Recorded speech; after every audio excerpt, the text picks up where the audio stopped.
Do not invest in Pokemon until you understand these lessons. I made these mistakes, so you don't have to. Hi, if you're new here, my name is Christy and I'm a Pokemon investor. Over the many years of investing, I've made several mistakes and I would like to teach you the lessons that I learnt along the way. Lesson number 1 is simple, but it's the foundation for everything. Invest only in things you believe in. And I know this sounds really obvious, you're not going to invest in things that you hate, but it's a common mistake beginners make. Like with all investing strategy, the most important thing is time in the market, and Pokemon isn't any different. Obviously, the general trajectory long term is upwards, but over 3, 5 or 7 years, at some point it will dip and it will flatten. Let's take Lost Origin for example. That came out the gate at £80 a booster box. After about 6 months, it was up to about £130. At that point, it did start to fall slightly as demand reduced and people moved on to the next set. Now, at that point, it would be really, really easy just to take that £50 profit as a win, sell that, and then move on to the next thing as well. But that's where the mistake lies. And if you genuinely never really believed in Lost Origin as a long-term investment, so you didn't believe in the £240 raw Giratina or the huge set list or the trainer gallery, then that first dip, it will make you panic. But like I say, that's normal. That happens with every single set. Beginners, they bail early. They see that profit, they see that as a big win and they think they're smart. When in fact, if they just held it 2-3 more years, it would now be worth £500. And so when people ask me what to invest in, and I do get this, as you can imagine, quite a lot, my answer is always, what do you like? What do you believe in? What sets stand out to you? And if you don't already know, then go and have a little look. Because ultimately, that's what's important. If that set dips, which it will, you need to know that you're not just going to bail and take the small profit and that you'll stand the long-term time. And that belief keeps you holding strong for the real growth later down the line. Lesson number 2, invest in the premier product of every set. Again, this is one that I preach quite a lot, but it's one that I truly believe in. So for main sets, that's going to be booster boxes, and for specialty sets, that would be the ETB.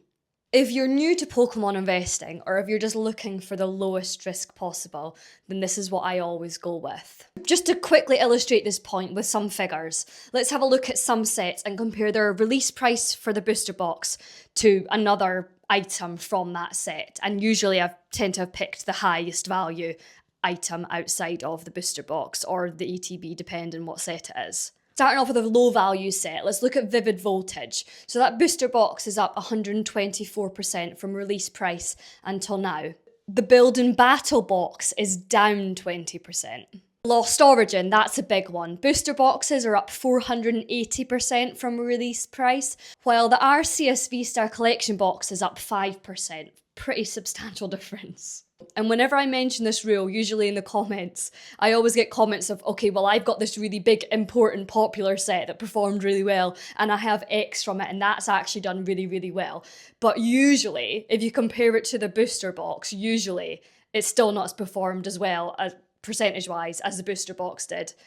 If you compare it to the release price, obviously there's some variation in there. So let's look at Evolving Skies. The Evolving Skies booster box is up 1,740 odd % since its release. While the Umbreon blister, and I know obviously this does outperform some booster boxes, but again, it's a big set, it was a popular set, it's doing really, really well. That's up 688%. So again, huge difference compared to the booster box. And then finally, let's look at 151. So again, another really well-performing set. Obviously, this is a specialty set, so there's no booster box. So we look at the ETB, that's what I would typically buy instead. The ETB since release is up 625%, while the binder collection is up 256%, and the booster bundle display is up 181%. And of course, like I mentioned earlier, there are some exceptions to this. So occasionally I will buy UPCs or SPCs, or booster bundle display cases. I have a load of prismatic Destined Rivals 151. You won't ever see me buying for long-term investment sticker collections or binder collections, sleeved packs, loose packs. So yeah, there are some exceptions. There will be specific products within specific lines, particularly really well-performing sets, that will do better than booster boxes from other sets. But as a general rule, if you want to keep it simple and as low risk as possible, invest in the premier products from each set. Quickly, 33% of you that regularly watch my videos are not actually subscribed. If you wouldn't mind subscribing, it really does help the channel, and I'd really, really appreciate it if you wouldn't mind, please. Oh, and you might not know, but I post shorts daily on YouTube and on my other social media, so if you like this kind of stuff, you can get your daily fix there. Lesson number 3, hype. Don't buy into it. I've shared this story on here before in a short, and I've been burned before. Charizard UPCs, they were incredibly hyped at pre-release, and I bought cases and cases and cases for over £200 per UPC. When they came out, it was printed to oblivion. No one wanted it. It was left on the shelves, and it ended up going all the way down to £80 each.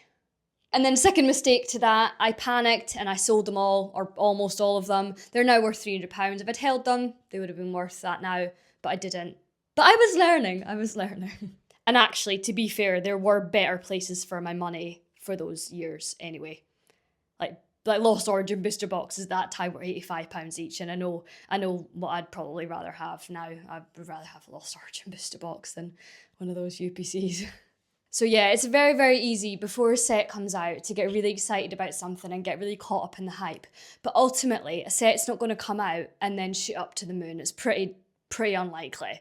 So there will be time to buy it. You don't need to panic. You might end up maybe paying a little bit more, but I'd rather do that than that. And this, to maybe a lesser extent, was pretty predictable. I did a video a couple of days ago, a short video, about the cycles of Pokemon sets and how you can predict pretty much where they're going to rise and fall. So if that interests you, if you want to know a little bit more about this, or you want maybe a long form video about it, please let me know in the comments, or check out my shorts. Shorts? That sounded a bit weird. Check out my shorts. Creepy. Just to bear in mind as well, this obviously came out a few years ago, so the market wasn't then like what it is now, where it is difficult to get product when something comes out. It wasn't like the case if I didn't buy it then, I would never get my hands on it for even anywhere close to that price. Obviously that price was insane, I should have known, but I didn't. I just got caught up in the hype. It's easily done. Honestly, it's easily done, and I've learned from that lesson. So please take my story and learn from it too. This video and this channel is sponsored by the Collector app. If you would like to track your portfolio or your collection daily, I would recommend giving it a little try. Link is in the description.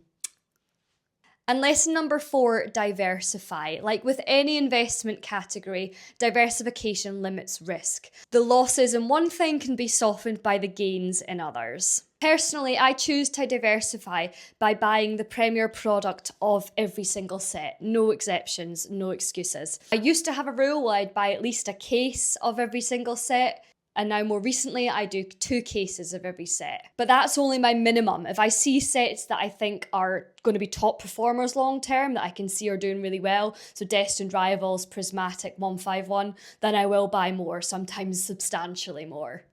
Not only does this lower my risk by spreading my portfolio money across many, many, many different products, as opposed to just buying 1,000 Destined Rivals booster boxes, which actually would be rather lovely. It also allows me to catch any sleeper sets. So a personal example of this, Paldean Fates, for example, when it came out, obviously wasn't a particularly popular set. It didn't do particularly well. Booster bundle display cases, for example, they dropped after release and then flatlined. I had the opportunity to buy a master case of booster bundle display cases for £1,200. So that's £200 per booster bundle display. And I did. I didn't think to myself, it's not that good of a set, I'll put my money somewhere else. I bought it just in case, so I had some of that set. And those 6 display cases are now worth a total £5,200. And that doesn't include the premium that's given by the fact that it's a sealed master case of them, which are insanely rare. That's a 333% return in 2 years on a set that really wasn't that popular. Oh, and then Crown Zenith. If you could go back, if you went back then and you were being selective about what you bought, just making the most out of your money to invest in, would you have bought Crown Zenith? I don't think you probably would have. But now it's like a fan favourite. So yeah, that's actually a perfect example of why you should buy a bit of everything. So spread your portfolio around many sets and many products so you don't miss out on the big wins. And just remember, Pokemon investing isn't about timing the perfect spike. It's just about making smart decisions and keeping a hold of something in your cupboard for long enough. If you enjoyed this, please make sure to like this video and subscribe to my channel. If you want to share any of your thoughts down in the comments as well about anything I've said or anything you think, that would be lovely.